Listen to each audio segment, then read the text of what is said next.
welcome to Turn the Page, the official podcast of the Syosset Public Library.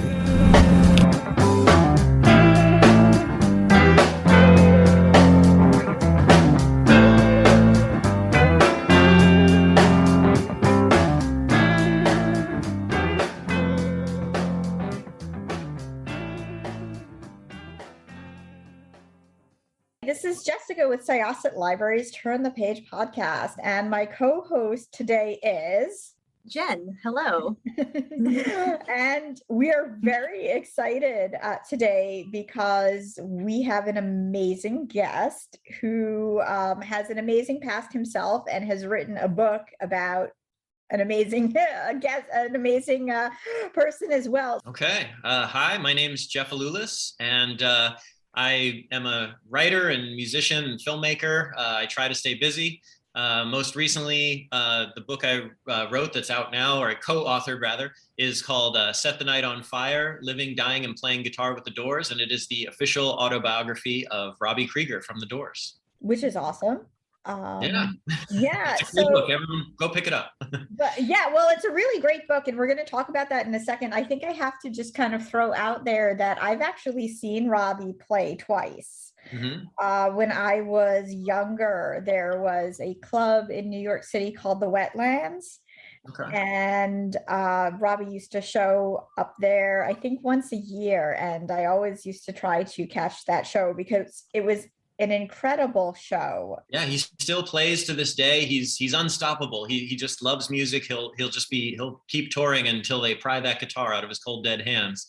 But I've seen him play too. And again, growing up as a Doors fan, it's just you can see other bands play Doors songs, but there's something about like when Robbie plays those guitar lines, there's just a style and an energy that he brings to it that is just, really mesmerizing. Sure. Yeah. Well, as you said, you're not just a writer, but you're a musician in your own right and a filmmaker as well. And I'm curious if you see these other facets of your career as shaping your writing. Does your experience as a musician, for instance, help you get inside the minds of fellow musicians that you collaborate with on these projects? I think it does. I mean, I think that, there's just something about growing up and playing music and playing shows and being on the road a little. I can't say I'm like a seasoned road dog, but I have been out on tour a few times, and there's just sort of a shorthand that you can break down with people when you're speaking a different language almost. So I do think that helps me, get more in touch with people, like subjects whose background is music as well. And I think all of it, everything is sort of in my life is sort of one thing just sort of organically has led to another. Like I was always passionate about writing and music and film. And so I started making my first documentary project was about this band, the Bouncing Souls, a punk rock band from New Jersey. And so that led to working on another documentary project with this band Youth Brigade, which led to a TV series that were with the band NoFX, which then led to NoFX's book, which then led to Robbie's book. So everything just sort of links up and it's in its own interesting way. Yeah, that's very cool. Yeah, one of the things we were talking about, when you read a memoir, like a rock memoir, you go into it not exactly sure what the voice is going to be. And I was telling Jen earlier, because one of the things that kept coming up is how funny and how fresh the voice is in this memoir.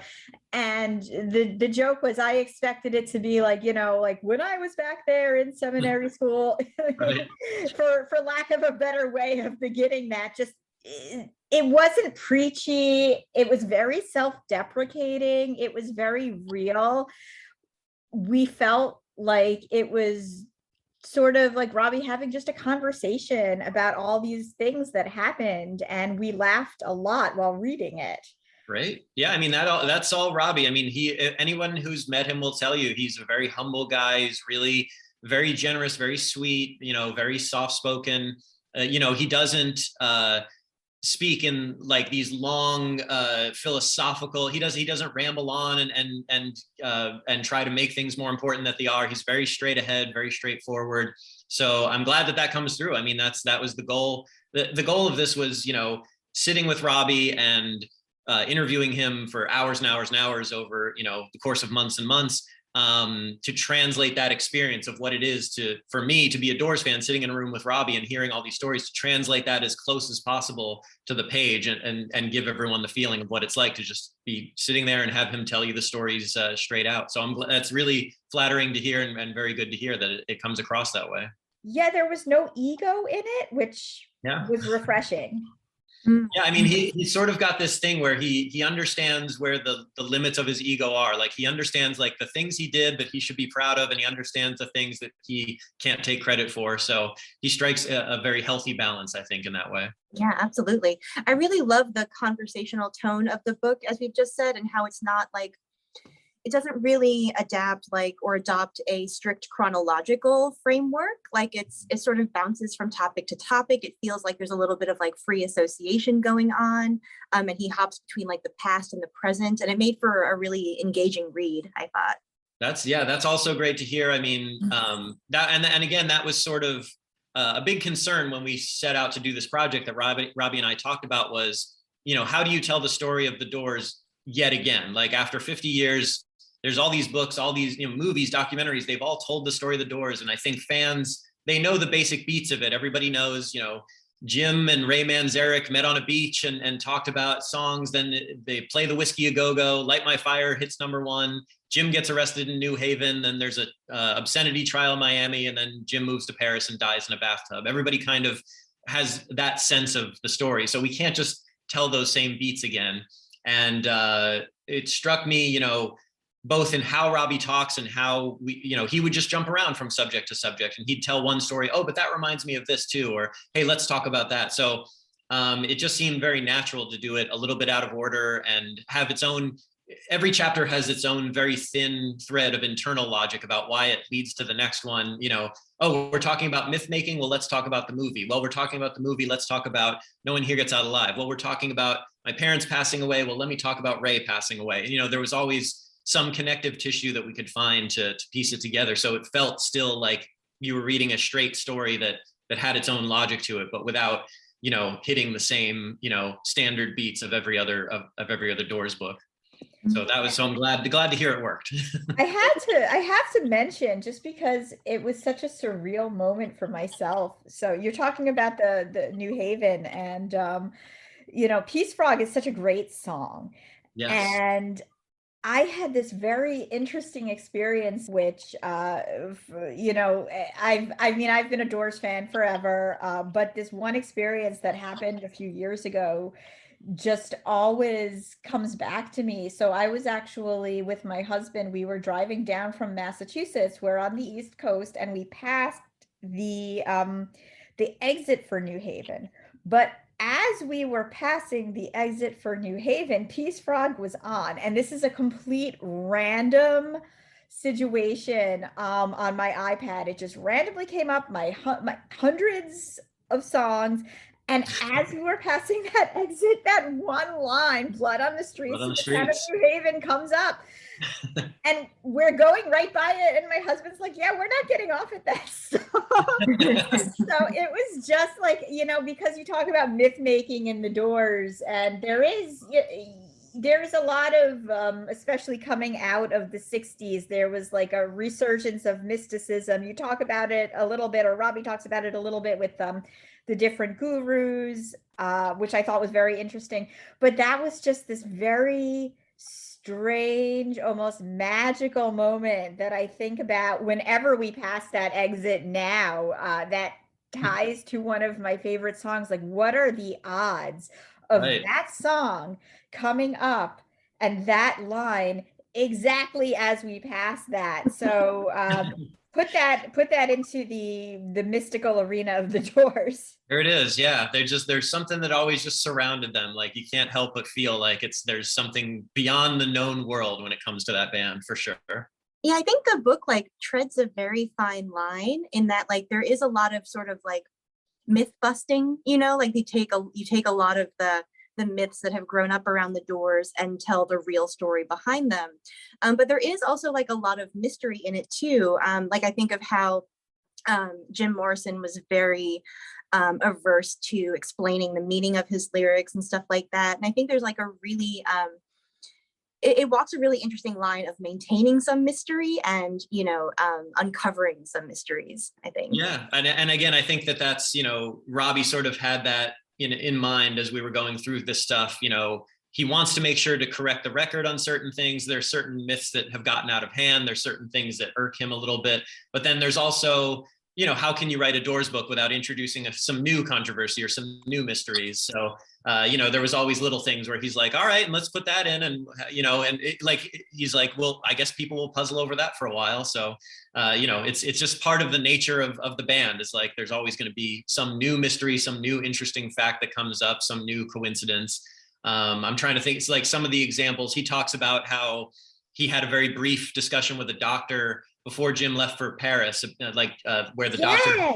Yes, that was crazy. Yeah, he mentions offhand that, you know about Jim, and he doesn't remember what it was. It's so many years ago. He didn't pay it much mind at the time, but he just mentions this, and I know that is just going to be the pee under the mattress for a lot of Doors fans. What did that doctor say? What was he talking about? Was there and Robby can't add anything. He wishes he could. He can't really answer the question, but just by introducing that little mystery, that'll be something for people to question and puzzle over for generations to come.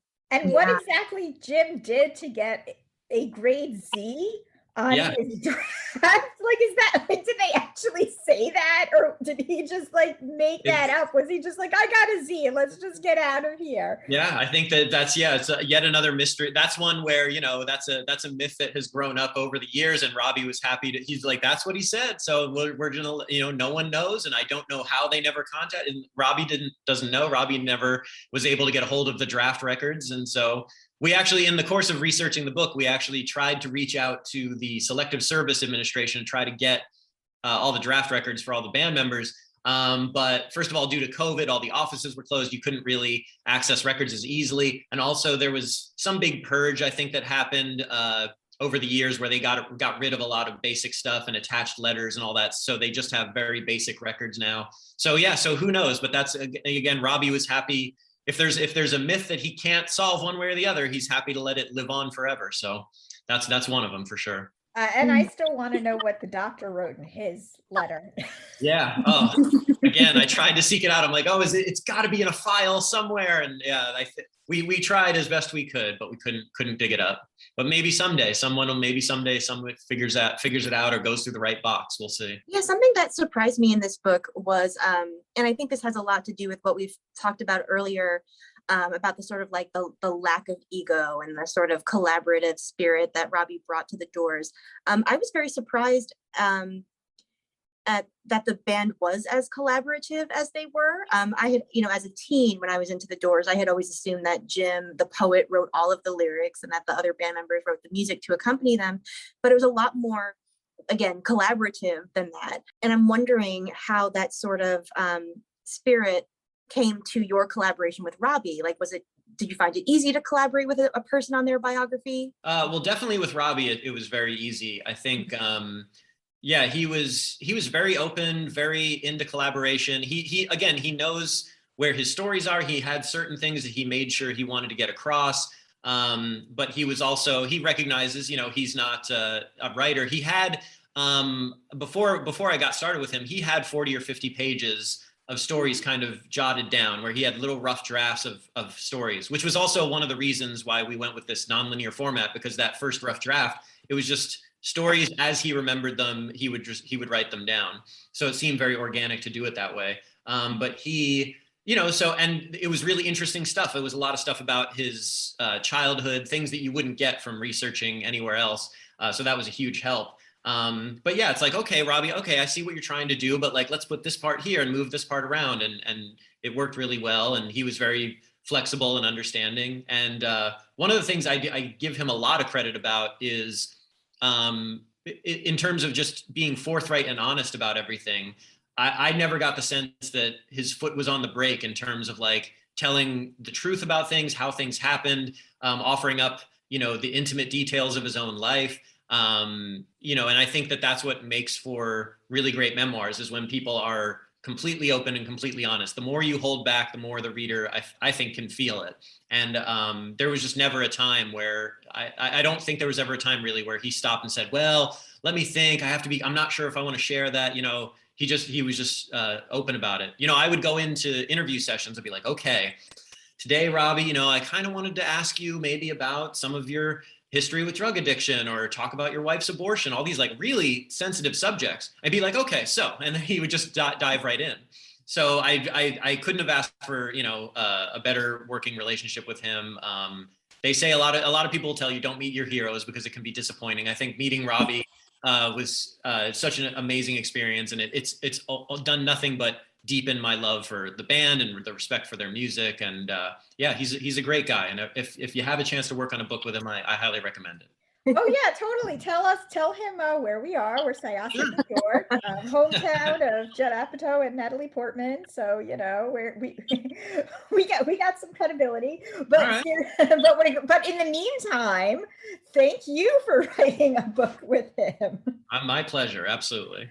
Just kind of getting back to some of the stuff, and I don't want to give too much away, because I really think, if people haven't read this book already, I say they absolutely should.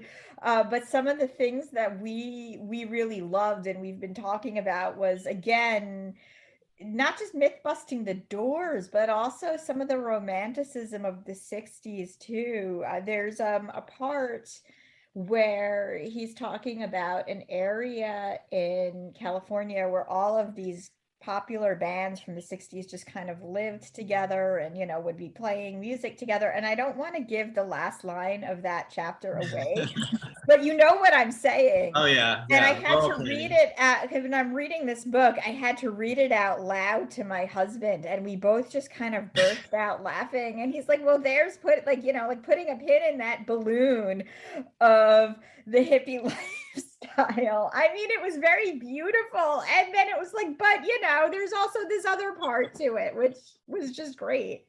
Yeah, I definitely think, again, he's just very straight ahead. I think that this part of it too is, Robby, all the band members wrote their stories at very different times. I think John Densmore, he wrote his book in 1990, I believe it came out, or 89, 90. Then before, and that's even before the Doors movie, the Oliver Stone movie, came out. Then you had Ray Manzarek, he wrote his book, I think it came out in 1999. So that's like a whole decade of difference. And then Robby comes out 20 years hence after that. So Robby having a little bit of extra time to now, and each one has its own benefits. I think John was a little closer to those events, whereas Robby has maybe a little more after the fact perspective to look back on these things. So I think each book adds something really valuable to the Doors history. But Robby being able to look back on these things, have perspective. He's also a little bit older. He just doesn't have time for nonsense, or he's just like, hey, this is how it happened, take it or leave it. And I think that's one of the reasons he waited so long to do the book. He saw that, the other books kind of caused trouble. People don't like being talked about in other people's books. I think he was just waiting for as long as he could till he could kind of, say what he really felt about these things and be genuine, be honest, without fear of hurting people's feelings or upsetting people or pulling away certain myths that maybe people preferred to live with. So I do think it's maybe one of the more straightforward books of all of them.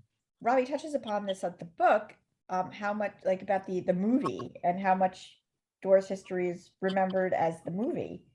Yeah, it's a big issue. Even with because even in the course of sitting there and doing interviews, we were talking about, for instance, New Haven, and he was telling the story of New Haven, and he kept saying, and then Patricia Keneally was there with Jim, and it was like later on I was researching and fact checking, and I'm like, wait a minute, I was like, Robby, that actually couldn't have happened because they didn't meet. And he's like, really? He's like, it's because of that movie. He's like, I picture it in my head like that movie. It affects not only Doors fans, not only Doors historians, but it affects the band members themselves. It's just the fragile nature of memory. All of us are walking around right now with memories in our heads that didn't actually happen. Like, that's bizarre to me. And that's one of the challenges of co-authoring with somebody, is you have to really kind of coach them and cut through and try to find out, okay, are you 100% sure about this? Or are you 100% sure because it's an implanted memory? So that's definitely, and with the Doors, there's so much. It's not just like he lived his life and his mom told him a story a few times and it got stuck in his head. You have articles and movies and documentaries and people retelling your own life story back to you until eventually, so untangling that all was definitely a big part of the project, but one that we took real seriously because, again, we know that this book will live on as a document of Doors history for hopefully generations to come. I really enjoyed this book. It was really a delight to read. As a longtime Doors fan, I thought it was fascinating to learn a lot of the real stories behind what turned out to be myths. And it was really fun to feel like you were getting to know a band member, because it's so conversational and it's so straightforward. It just really feels like you're talking to a new friend, That's, again, great to hear. This is sort of what we set out to do, make sure that, you want to create as small amount of space or distance as you can between the actual author and the actual reader. And it's so difficult because you've got Robby telling his stories, and you've got edits and papers and rewrites and publishing, and then this piece of paper, and then it goes to a reader who has to read it, picture in their mind. So the whole goal is to narrow that gap as much as possible. So it's great to hear. That's what we wanted, a conversational tone. We wanted it to feel like you are just in a room with Robby, telling stories from the old days and have it, but still have it flow and have it connect with each other. So it was a big project. It was a lot of work. So it always feels really good when people say that it seems to have come across that way. So I'm glad you enjoyed it. Great. I was going to ask, actually, are you working on anything else at the moment? Right now, I've got a couple book projects that are up in the air. Unfortunately, I can't talk about them yet. We're all still locking it down, so fingers crossed. But this is the nature of the writing life, I guess. You finish one project, and then it's you're on the roller coaster, sort of going up that hill and waiting for the next drop. So it's always up and down. So hopefully, we lock in something new soon. Well, keep us on your roster because I will. Yes. Talk to you again. In this non-linear thing, just kind of thinking about it, I absolutely loved the interwoven love story with how Robby met his wife. And again, this touches upon what you had said earlier, Jen, about just how things, it was like, okay, we'll get back to that. The first time, other than the dedication, that Lynn was name dropped, it was like, and then would eventually become my wife. And then we have a few more chapters of other girlfriends, and Lynn would show up in it, and I'd be like, but when does this happen? Clearly they knew each other for a really long time, and even longer because they've been married for a bit. But it was just such a lovely love story. And I even the parts that had to do with when she was dating quote unquote Jim, it was so nicely done. Thank you again. Lynn, so aside from talking with Robby, we did also interview a number of other people who were part of the story. We interviewed Bill Siddons and I'm trying to think, Bruce Botnick, their producer and engineer. So of course we sat with, there's a number of interviews with Lynn and her perspective, because again, it was interesting because she was there for so much of the Doors story. She met them on their first trip to New York, which was right around the time of their first album, I think. So she was dating Jim, so she had her own perspective on how things were going. She was so she was around. So she was another vital first person source that nobody ever has really tapped or talked to for all these years. So when Robby would be like, do you remember, was it before this or was it after this? And she would be able to fill in other little details, which was so valuable. And then also, again, she's a pistol, if there's a word for Lynn. It's like, she's just got this really great attitude. She's just, again, sassy, cuts through everything, really great sense of humor, really sweet lady. So we did joke many times. Robby and Lynn kept saying she should have her own book because she just came up in New York in the 60s when she was a teenager and was part of the nightlife out there, then suddenly moving to California, living in Laurel Canyon, dating Jim Morrison. She's got almost her own book in here. It was a struggle to shrink down her stories to fit in because there was so many other interesting anecdotes that she had too. So and then it was interesting how basically, yes, for people who will eventually read the book, she dated Jim Morrison first, then moved over to Robby as well. And they really do have this amazing love story and are still together, and just such an interesting couple.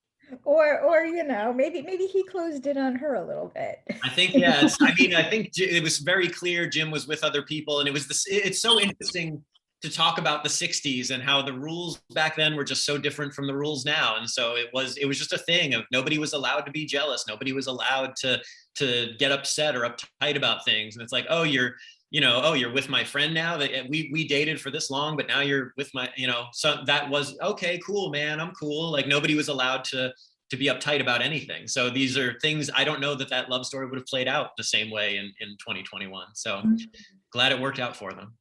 Yeah. Like the Twitter fights alone. Yeah.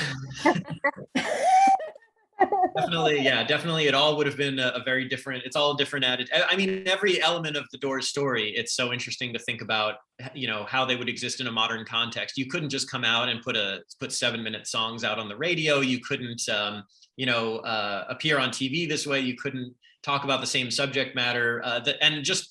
Robbie talks about what it was like in the studio. It's almost unfathomable to think that the Doors, who created some of the most epic American rock albums of all time, they did it on 4 tracks on 2 takes, and they had the song and that was it. And now you've got people in these massive studios that spend months and they tweak every little last thing and they tune everything to perfection, and everything is so mathematically perfect and wonderful. And these guys kind of wandered in on in a week, they created this amazing album in this tiny little cramped low budget studio. So a million reasons why this whole story would have been different if they had existed in a different time.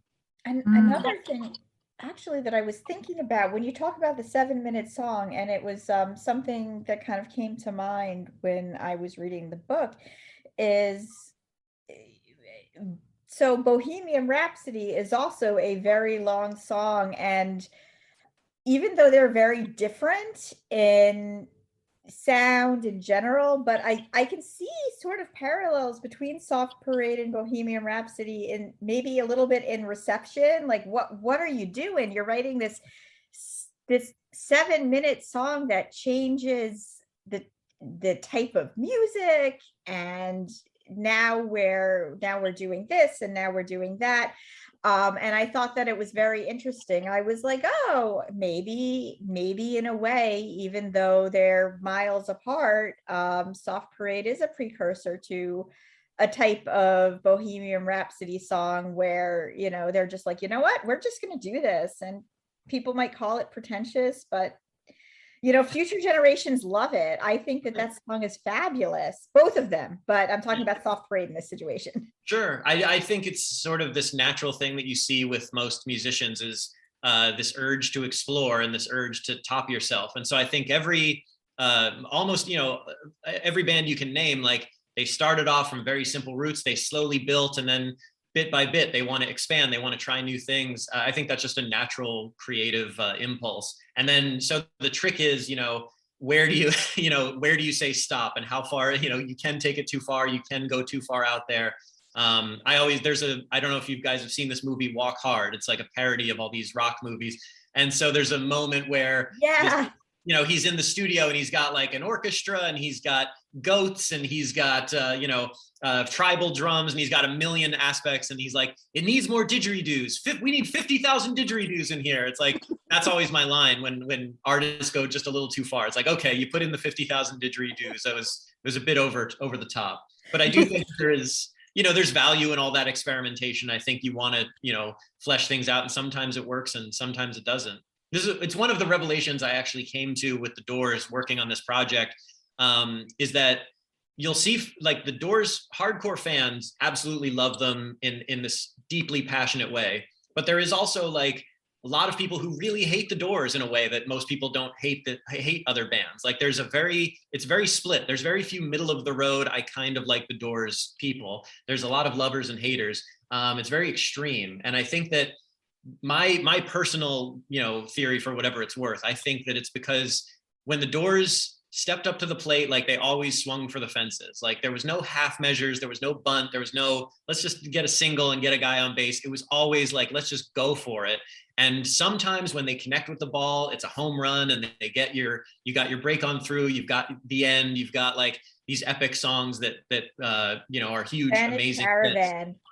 Yes. And then Yeah. every now and then they would swing for the fences and it would be a really embarrassing strikeout. It would just be maybe a little bit bloated, maybe a little bit rough, maybe, but at least they always really dove in head first. They always went for it. So even I would hope that if you are not a fan of the Doors, you could at least respect that they always approached it with this, 100%, approach, that they were never held anything back. They were always going for the home run. They never went for the safe single. So that's my little take on why some of the Doors, some of their hits are such amazing hits, and then some of the other ones are a little bit uncomfortable to listen to.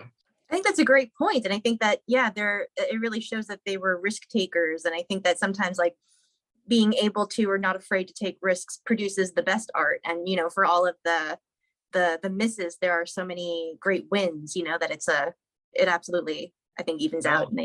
Yeah, it's well worth it. I think that it was the times. I think they just didn't really know better. It was just sort of, let's try this. And then they just went for it. And I think you also had a time when record labels were a lot maybe more patient, and they would kind of, all right, well, we'll put this out, we'll see how it goes. Or, okay, you guys want to experiment a little, let's do it. I think these days, as time has gone on, everything's become more sort of assembly line, and everything needs to be a guaranteed hit. And you don't have, if that first album or second album doesn't do well, they move on.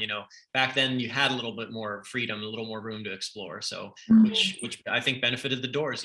If they had gotten dropped at a certain point, we wouldn't have ended up with the LA Woman album, or so I hope there's lessons in there for any music industry people listening. Thank you so much to you, Jeff. Thank you to Robbie. Thank you to Hachette for connecting us. My pleasure. Thank you again for talking about the book and promoting it. And I hope I just want to say to anyone listening, if there's a Doors fan in your life, then Robbie's book, Set the Night on Fire, would make a perfect stocking stuffer. So. Oh, totally. So once again, this was Jessica with Turn the Page podcast. My co-host was Jen.